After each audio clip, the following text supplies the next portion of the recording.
Hello बच्चों, तो अब हम डिस्कस करेंगे question number 25 from the chapter hydrocarbons. और इस क्वेश्चन में हमसे पूछा गया है why Wurtz reaction, it's not Wurtz reaction. बहुत सारे बच्चे इसको वुड्स रिएक्शन कहते हैं, वुड्स नहीं है, डब्ल्यू इज साइलेंट।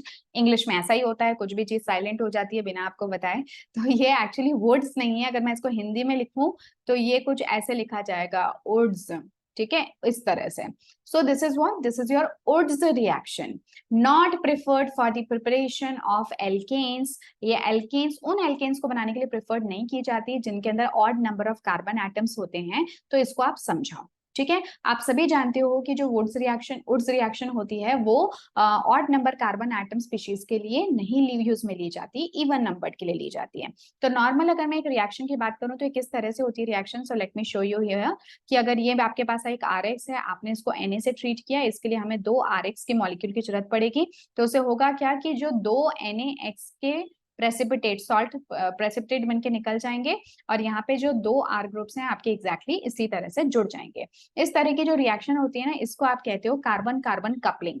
ठीक है, या फिर आप इसको कहते हो कपलिंग रिएक्शन, क्योंकि इसमें हो क्या रहा है, 2 कार्बन कार्बन ग्रुप्स आपस में जाके जुड़ रहे हैं।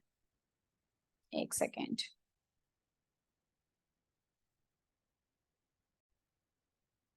ठीक है, तो आप देख सकते हो कि 2 ये कार्बन कार्बन आपस में जुड़ रहे हैं, तो इस तरह के रिएक्शंस को आप कहोगे कपलिंग रिएक्शंस। ठीक है, तो देखो ये जो है ना, ये प्रेफरेबल है अगर आपके दोनों ही आर ग्रुप जो है वो सेम हो और इवन नंबर्ड हो। क्या हो जाए अगर मान लो, जैसे यहाँ पे इन्होंने एक एग्जांपल ले रखा है जिसके अंदर इन्होंने मिथाइल आयोडाइड लिया, दूसरी तरफ इथाइल आयोडाइड लिया। मिथाइल आयोडाइड के अंदर आप सभी जानते हो 1 कार्बन है, इथाइल आयोडाइड के अंदर 2 कार्बन है। अब क्या है कि ये ऑड नंबर स्पीशीज हो गई, जैसे कि यहाँ पे एक CH3 है और यहाँ पे C2H5 है, राइट। अब जब हम इनको सोडियम से ट्रीट करेंगे तो सोडियम तो अपना क्या काम करेगा, सोडियम तो अपना आयोडीन लेके निकल जाएगा। तो सोडियम ने 6 सोडियम के एटम्स जो है वो 6 सोडियम आयोडाइड के साथ में बाहर निकल गए और सोडियम आयोडाइड बना लिया। बट जो पीछे रहा, पीछे जो रहे आपके अलग अलग एल्काइल के फ्रेगमेंट्स, वो क्या करेंगे, अब ये जो CH3 है, क्योंकि इसी मिक्सचर के अंदर और भी CH3 है, तो CH3 और CH3 आपस में मिल सकते हैं। C2H5 C2H5 के साथ मिल सकता है। ठीक है, इससे आपको एक ब्यूटेन मिल जाएगा। इसी तरह से ये जो CH3 है ये भी C2H5 के साथ मिल सकता है। तो यानी कि यहाँ पे आपको क्या क्या मिल रहा है, यहाँ पे आपको इथेन मिल गया। ठीक है, मैं बस इतना लिख देती हूँ, इथेन मिल गया। यहाँ पे आपको एक ब्यूटेन भी मिल रहा है और आपको एक प्रोपेन भी मिल रहा है। अब आपको हो सकता है कि अगर आप एकदम न्यू कमर हो तो आप लोगों को लग रहा होगा ये तो बड़ी अच्छी बात है, एक रिएक्शन कराने पे 3 3 प्रोडक्ट्स मिलते हैं, but this is not good. क्योंकि हम जब भी कोई एक ऑर्गेनिक रिएक्शन कराते हैं तो हमारा एक मोटो होता है, एक टारगेट होता है कि हमें कोई एक तरह का एल्केन बनाना है। लेट्स से कि मैं बनाना तो सिर्फ प्रोपेन चाहती थी, पर प्रोपेन के अलावा मुझे इथेन और ब्यूटेन भी मिल रहा है। जब मैं प्रोपेन के अलावा इथेन और ब्यूटेन मिलता है तो कहीं ना कहीं मेरे प्रोपेन की परसेंट यील्ड में कमी आती है।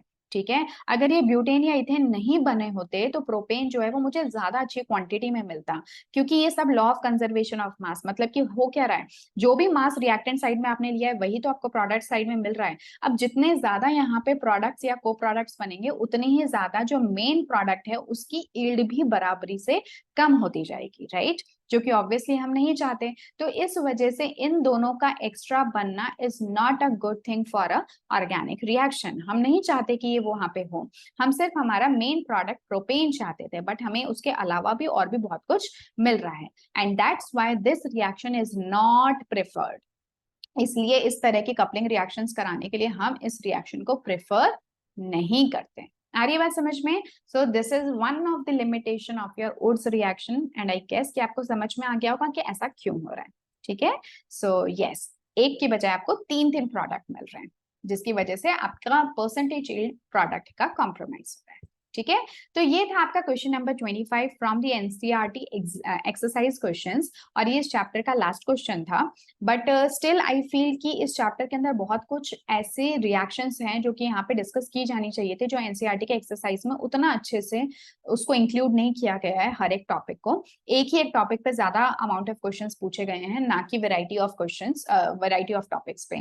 तो इसके लिए हम क्या कर सकते हैं कि हम एक कॉन्सेप्ट क्लास में आप लोगों के रख दूंगी, उस कॉन्सेप्ट क्लास में जो भी कुछ इस चैप्टर से रिलेटेड कॉन्सेप्ट्स हैं उनको हम बहुत शॉर्ट में एक चैप्टर समरी की तरह आप इसको कंसिडर कर सकते हो। तो उसको मैं आप लोगों के सामने कुछ ही दिनों में डिस्कस कर लूंगी, ताकि जो भी कुछ टॉपिक्स यहाँ पे बचे रह गए हैं क्वेश्चंस के थ्रू हम नहीं कवर कर पाए हैं, क्योंकि वो है ही नहीं NCERT क्वेश्चंस में, तो उनको भी, वो भी कॉन्सेप्ट आपके कहीं छूट ना जाए।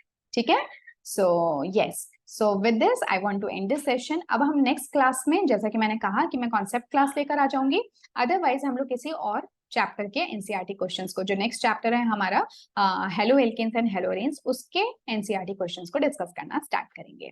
सो आपको बस ये करना है कि आप लोगों को मेरे साथ बराबर, मैं रोज ज्यादा क्वेश्चंस नहीं डालती हूँ, मैं रोज के रोज, अगर आप देखोगे कभी गौर से, तो 3 या 4 क्वेश्चंस ही मैं पब्लिश करती हूँ। तो वो 3-4 क्वेश्चंस भी अगर आप डेली मेरे साथ भी करते हो तो आपकी कंटिन्यूटी बनी रहती है केमिस्ट्री सब्जेक्ट के अंदर। And more than hard work, more than intelligence, what is needed, कभी भी, स्पेशली अगर मैं केमिस्ट्री की बात करूं, also you can apply it over maths and physics, तो साइंस सब्जेक्ट्स में आपकी कंटिन्यूटी ज्यादा मैटर करती है। तो बस आप एक रेगुलरिटी बना के रखो, एंड आई एम श्योर कि आप एक अलग ही कॉन्फिडेंस आप अपने अंदर देखोगे अगर आप इस काम को 1 महीना भी कर लेते हो तो।